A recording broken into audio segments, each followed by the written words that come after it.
Orang yang berterima kasih itu akan dihidupi oleh kasih Tuhan. Dalam hidupnya akan seperti apa? Yakni sikap sabar, baik hati, tidak cemburu, tidak besar kepala dan sombong, jauh dari sikap tak sopan dan egois, bahkan bukan pemarah, bukan pendendam, memihak kebenaran dan menjauhi ketidakadilan, bahkan juga bisa mempercayai orang yang penuh harap, tahan uji dalam hidup, sama-sama mencerminkan sikap apa adanya, tidak mengada-ada.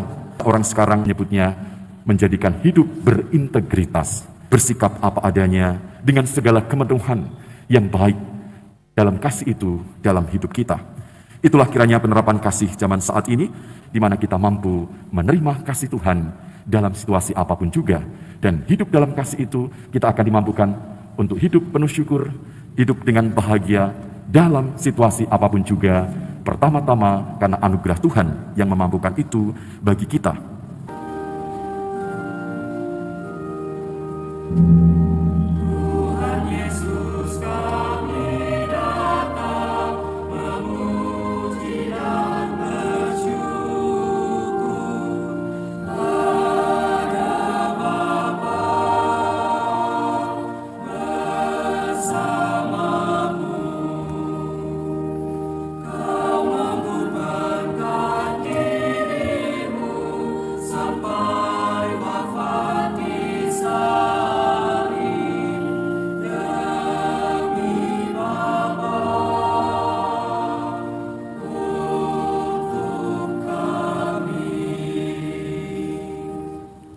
Dalam nama Bapa dan Putra dan Roh Kudus. Amin. Semoga rahmat Tuhan kita Yesus Kristus, cinta kasih Allah dan persekutuan Roh Kudus bersamamu.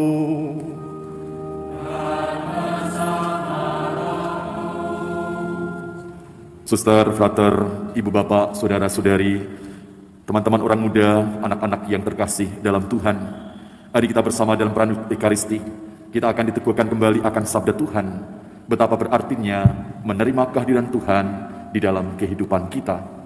Pengalaman menerima dan pengalaman diterima kadang-kadang menyakitkan, tetapi menyelamatkan. Dan itulah yang juga akan kita dengarkan dalam bacaan-bacaan suci.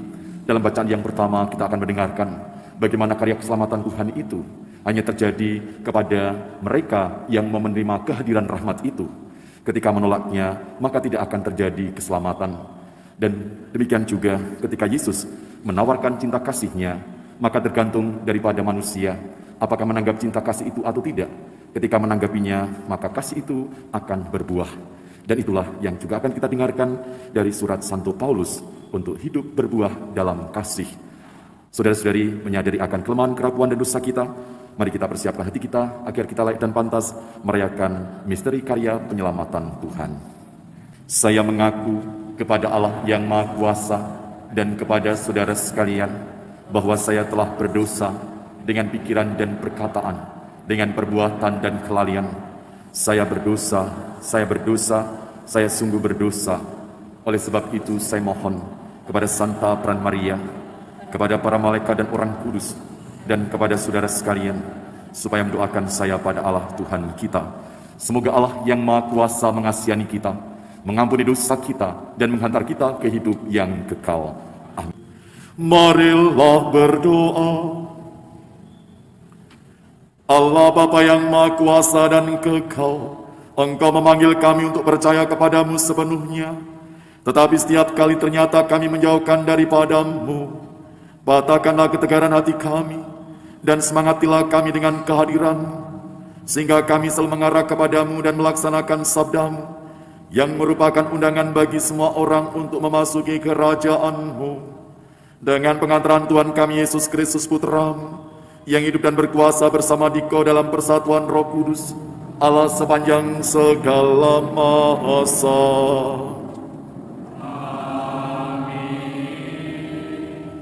Bacaan dari kitab Yeremia. Pada masa Raja Yosia, turunlah firman Tuhan kepadaku sebagai berikut. Hai Yeremia, sebelum aku membentuk engkau dalam rahim ibumu, aku sudah mengenal engkau. Dan sebelum engkau dilahirkan, aku telah mengkuduskan engkau. Aku telah menetapkan engkau menjadi nabi bagi bangsa-bangsa. Maka, baiklah engkau bersiap, bangkitlah, dan sampaikanlah kepada bangsa Yehuda segala sesuatu yang kuperintahkan kepadamu. Janganlah gentar terhadap mereka, supaya jangan aku membuat engkau takut terhadap mereka. Mengenai aku, sungguh, pada hari ini aku membuat engkau menjadi kota berbenteng, tiang besi, dan tembok tembaga terhadap seluruh negeri ini. Engkau harus menentang raja-raja Yehuda dan para pemukanya, menentang para imam dan rakyat negeri ini. Mereka akan menantang engkau, tetapi tidak mengalahkan engkau, sebab aku menyertai engkau untuk melepaskan engkau. Demikianlah sabda Tuhan. Mulutku akan menceritakan keselamatan yang datang darimu, ya Tuhan. Mulutku akan menceritakan keselamatan yang datang darimu, ya Tuhan. Padamu, ya Tuhan, aku berlindung. Jangan sekali-kali aku mendapat malu. Lepaskan dan luputkanlah aku oleh karena keadilan-Mu. Sandangkanlah telingamu kepadaku dan selamatkanlah aku. Mulutku akan menceritakan keselamatan yang datang darimu, ya Tuhan. Jadilah bagiku gunung batu, tempat berteduh, kubu pertahanan untuk menyelamatkan diri.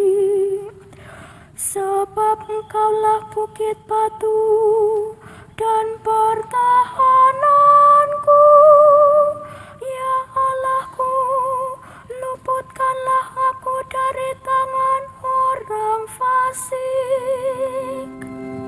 Mulutku akan menceritakan keselamatan yang datang darimu, ya Tuhan. Sebab Engkaulah harapanku, ya Tuhan. Engkaulah kepercayaanku sejak masa muda, ya Allah. Kepadamulah aku bertopang, mulai dari kandungan. Engkaulah yang telah mengeluarkan aku dari perut ibuku. Mulutku akan menceritakan keselamatan yang datang darimu, ya Tuhan. Mulutku akan menceritakan keadilan-Mu dan sepanjang hari mengisahkan keselamatan yang datang darimu. Ya Allah, Engkau telah mengajar aku sejak kecilku, dan sampai sekarang aku memberitakan perbuatan-Mu yang ajaib. Mulutku akan menceritakan keselamatan yang datang darimu, ya Tuhan. Bacaan dari surat pertama Rasul Paulus kepada jemaat di Korintus. Saudara-saudara, berusahalah memperoleh karunia-karunia yang paling utama, dan aku menunjukkan kepadamu jalan yang lebih utama lagi. Sekalipun aku dapat berbicara dalam semua bahasa manusia dan malaikat, tetapi jika tidak mempunyai kasih, aku seperti gong yang bergaung atau canang yang gemerincing. Sekalipun aku mempunyai karunia bernubuat dan aku mengetahui segala rahasia serta memiliki seluruh pengetahuan, sekalipun aku memiliki iman sempurna untuk memindahkan gunung, tetapi jika tidak mempunyai kasih, aku sama sekali tidak berguna. Sekalipun aku membagi-bagikan segala sesuatu yang ada padaku, bahkan menyerahkan tubuhku untuk dibakar, tetapi jika aku tidak mempunyai kasih, sedikit pun tidak ada faedahnya bagiku. Kasih itu sabar, murah hati, dan tidak cemburu. Kasih itu tidak memegahkan diri, tidak sombong, dan tidak bertindak kurang sopan. Kasih itu tidak mencari keuntungan diri sendiri, tidak cepat marah, dan tidak menyimpan kesalahan orang lain. Kasih tidak bersuka cita atas kelaliman, tetapi atas kebenaran. Kasih menutupi segala sesuatu, percaya akan segala sesuatu, mengharapkan segala sesuatu, sabar menanggung segala sesuatu. Kasih tidak berkesudahan.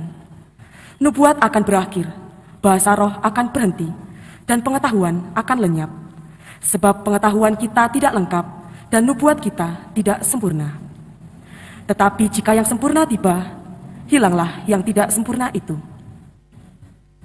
Ketika masih kanak-kanak, aku berbicara seperti kanak-kanak, merasa seperti kanak-kanak, dan berpikir seperti kanak-kanak pula. Tetapi sekarang, setelah menjadi dewasa, aku meninggalkan sifat kanak-kanak itu. Sekarang kita melihat gambaran samar-samar seperti dalam cermin, tetapi nanti dari muka ke muka. Sekarang aku mengenal secara tidak sempurna, tetapi nanti aku akan mengenal dengan sempurna, sebagaimana aku sendiri dikenal. Demikianlah tinggal ketiga hal ini: iman, harapan, dan kasih. Dan yang paling besar di antaranya ialah kasih. Demikianlah sabda Tuhan. Syukur kepada Allah. Haleluya, haleluya, haleluya, haleluya, haleluya, haleluya, haleluya, haleluya. Tuhan telah mengutus aku untuk menyampaikan kabar baik kepada semua orang miskin dan memberitakan pembebasan kepada orang-orang tawanan. Haleluya, haleluya, haleluya, haleluya, haleluya, haleluya, haleluya, haleluya. Tuhan bersamamu. Inilah Injil suci menurut Lukas.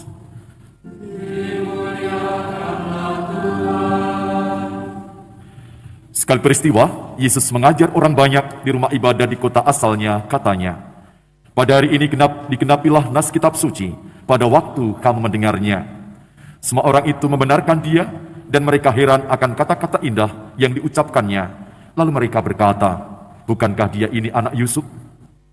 Kemudian Yesus berkata kepada mereka, "Tentu kamu akan mengatakan pepatah ini kepadaku, 'Hei tabib, sembuhkanlah dirimu sendiri. Lakukanlah di sini, di tempat asalmu ini. Segala yang kami dengar telah terjadi di Kapernaum.'" Yesus berkata lagi, "Sesungguhnya aku berkata kepadamu, tidak ada nabi yang dihargai di tempat asalnya.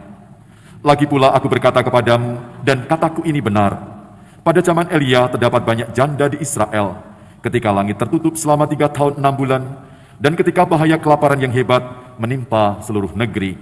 Tetapi Elia diutus bukan kepada salah seorang dari mereka, melainkan kepada salah seorang perempuan janda di Sarfat di tanah Sidon. Pada zaman Nabi Elisa banyak orang kusta di Israel, tetapi tidak ada seorang pun dari mereka yang disembuhkan selain Naaman orang Syria itu." Mendengar itu sangat marahlah semua orang di rumah ibadat itu.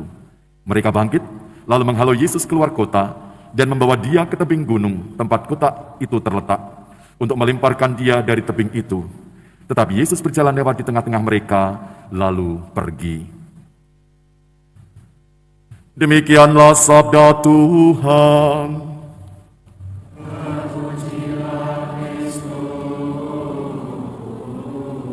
Suster, ibu bapak, saudara-saudari, teman-teman orang muda dan anak-anak yang terkasih dalam Tuhan.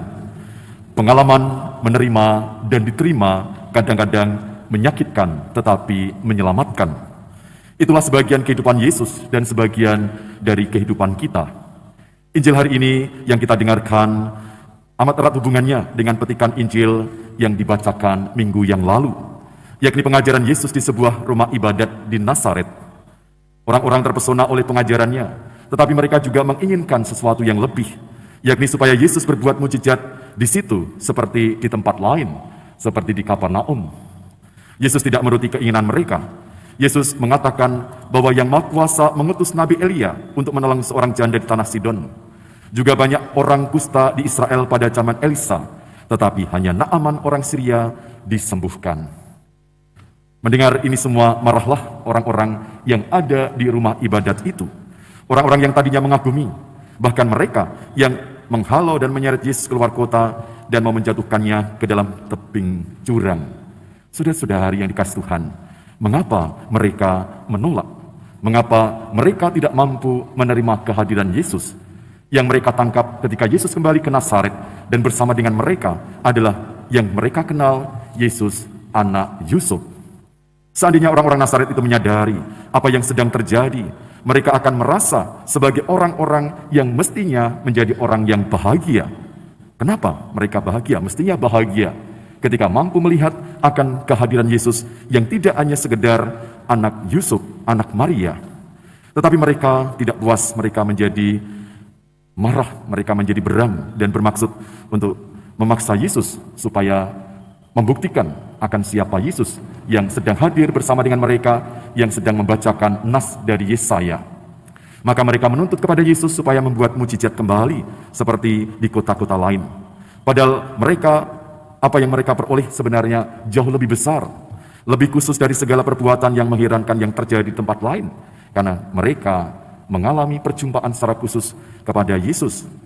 Mereka tetap tidak menangkap apa yang ditegaskan dalam nubuat Yesaya yang juga diwartakan oleh Yesus. Di tengah-tengah mereka, ketika hadir Mesias yang dikabarkan kedatangan dari nabi-nabi dan dinantikan oleh orang selama berabad-abad bahwa dia datang membawa kabar gembira, membawakan kelulusan batin dan kemerdekaan untuk memberi makna atas hidupnya, yakni kabar gembira. Namun demikian mereka menginginkan hal-hal yang lebih spektakuler. Mereka tidak cukup menginginkan, dia ngapain kita terima? Kita tahu kok siapa orang tuanya, siapa yang ada di sekitarnya. Dia hanya anak Yusuf. Bahkan mereka tidak mampu menerima kehadiran Yesus yang semata-mata manusiawi sebagai anak Yusuf si tukang kayu. Ibu bapak saudara saudara kasih Tuhan, tentu saja sikap mereka membuat kehadiran Yesus terlepas dari kehidupan mereka. Mereka kehilangan rahmat dan mereka kehilangan menjadi orang-orang yang terberkati. Padahal mereka ada di tempat ibadat, tetapi mereka tidak mampu menerima kehadiran Yesus yang membawa suatu berkat bagi mereka. Dan dengan kisah ini Lukas mengajak kepada kita untuk mewaspadai bagaimana sikap perilaku hidup beragama yang juga seringkali kita datang ke tempat ibadah. Tetapi apakah ke tempat ibadah kita juga menerima sumber dari segala sumber rahmat Tuhan? Sebagaimana mereka menuntut mujizat, tetapi mereka tidak mampu untuk melihat sumber sang mujizat itu dari mana. Kita pun diteguhkan, diingatkan kembali dalam setiap peristiwa hidup kita, bahwa kita setiap hari menerima berkat-berkat Tuhan, tetapi kita seringkali sumber berkat itu ada di mana, dan siapa yang memberi berkat-berkat itu dalam kehidupan kita. Berkat atas keluarga kita, berkat atas setiap anugerah karya pekerjaan kita, berkat atas setiap apa saja yang patut kita syukuri dalam hidup kita. Dan memang setelah peristiwa itu, maka Nazaret yang seringkali menjadi suatu peranan yang penting, tetapi bahwa mereka akhirnya tidak mampu untuk menangkap, mengerti, memahami akan kehadiran Yesus yang tidak semata-mata manusiawi, tetapi Yesus yang adalah anak Allah, yang bisa melakukan apa saja, tidak hanya di Kapernaum, Tetapi mereka sangsi, mereka tidak mau menerima, sehingga tidak terjadi apa-apa di Nazaret ketika mereka tidak mau menerima, tidak mau percaya atas anugerah itu dalam hidup mereka. Saudara-saudara kasih Tuhan, perenungan bagi kita bahwa setiap dari kita, atau bahkan mungkin agama kita, iman kita mengajarkan agar orang mengimani yang ilahi. Mengimani yang ilahi yang berarti juga mampu untuk memberi arti atas setiap kehidupan kita, yang tidak hanya sebatas yang nampak, yang lahiriah, atau bahkan yang hanya bisa kita lihat dengan mata, melainkan juga suatu perjalanan iman dengan begitu anugerah-anugerah kekuatannya, anugerah daya hidup Yesus yang juga dihadirkan dalam hidup kita. Sikap pasrah yang tidak hanya asal, tetapi justru sikap pasrah di mana kita akhirnya menemukan sumber dari sumber segala rahmat itu berasal dalam hidup kita, yang akan meneguhkan kita, yang akan menguatkan kita dalam setiap pergumulan dalam hidup kita. Di mana beberapa kenyataan dalam penghayatan iman seringkali kita tidak mampu untuk menangkap akan hal itu.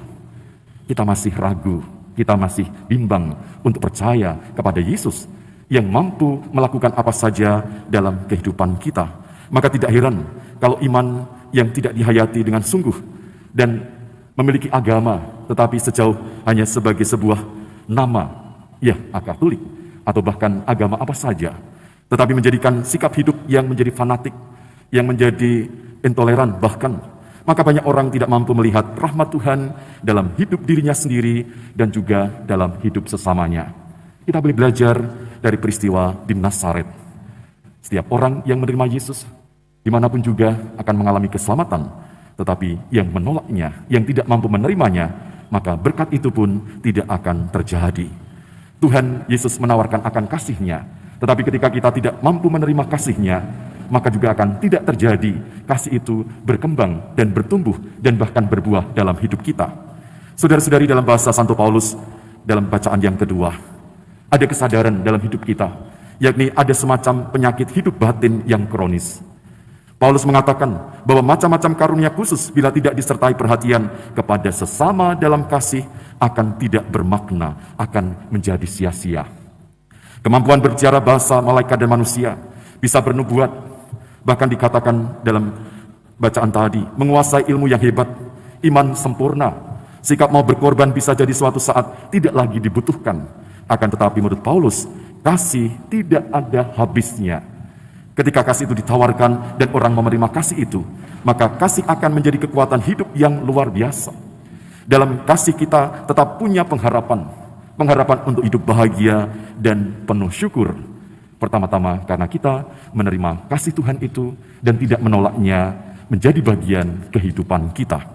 Ibu bapak saudara-saudari kasih Tuhan, Paulus menggambarkan berbagai kenyataan yang menunjukkan bagaimana orang yang menerima kasih itu akan dihidupi oleh kasih Tuhan. Dalam hidupnya akan seperti apa, yakni sikap sabar, baik hati, tidak cemburu, tidak besar kepala dan sombong, jauh dari sikap tak sopan dan egois, bahkan bukan pemarah, bukan pendendam, memihak kebenaran dan menjauhi ketidakadilan, bahkan juga bisa mempercayai orang yang penuh harap, tahan uji dalam hidup.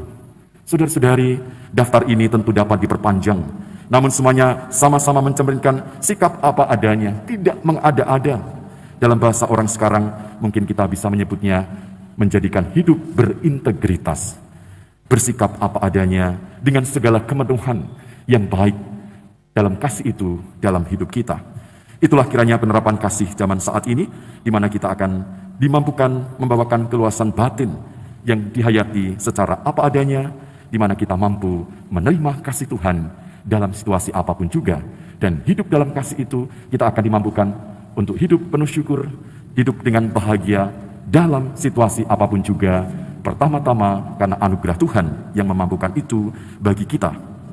Maka kehadiran Tuhan yang senantiasa nyata dalam hidup kita, bukan hanya sekedar Yesus anak Yusuf, tetapi Yesus yang penuh kuasa, Yesus anak Allah yang bisa berbuat sesuatu bagi kehidupan kita, yang tentu saja kita mau menerima kehadirannya, menerima kasih-Nya yang akan menjadi kekuatan untuk perjalanan iman dan hidup kita. Maka Paulus mengajak orang-orang di Korintus dan juga mengajak kepada kita semua untuk tetap hidup dalam iman, tetap hidup dalam pengharapan, dan yang utama hidup dalam kasih.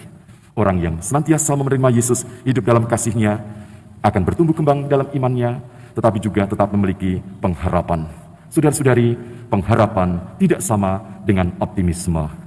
Optimisme itu ketika orang tahu, ketika orang sadar bahwa dia punya sesuatu yang bahwa dipastikan nanti akan, misalkan saya optimis ujian lulus, ketika saya mempersiapkan dengan baik, ketika saya sudah belajar, maka ada optimisme saya bisa.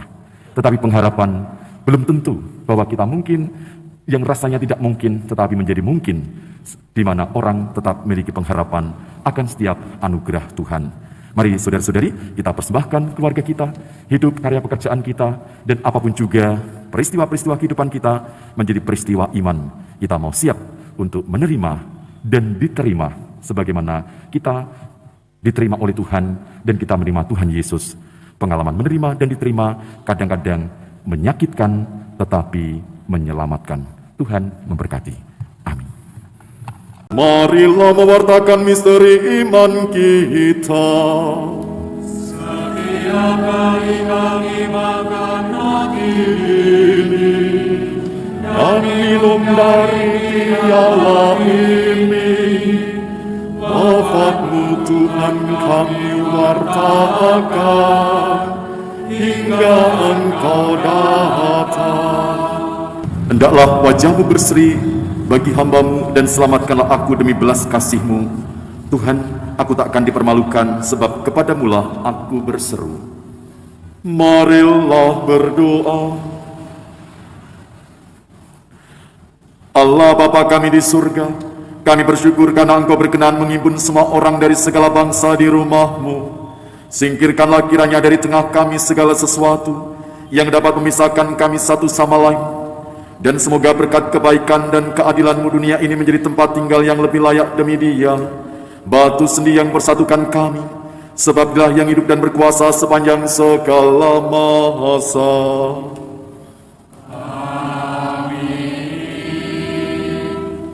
Ibu bapak, saudara dan saudari terkasih, menegaskan kembali kita pada bulan Februari seluruh umat paroki diundang untuk terlibat dalam sinode para uskup dan ikut ambil bagian di dalamnya untuk mengalami sinode di tingkat paroki.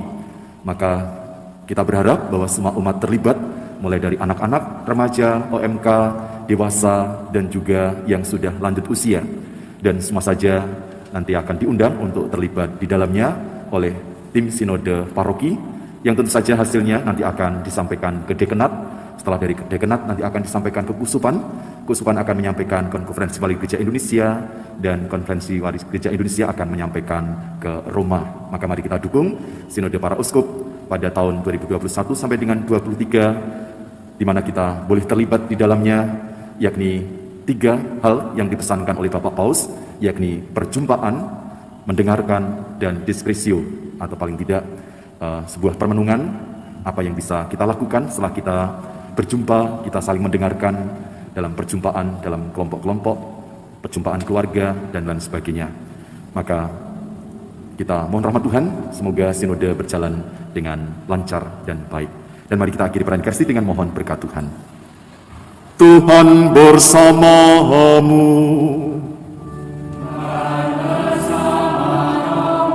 Semoga Allah yang Maha Kuasa memberkati saudara sekalian, Bapa dan Putera dan Roh Kudus. Saudara-saudari, pergilah dalam damai sambil muliakan Tuhan dengan hidupmu. Syukur kepada Allah.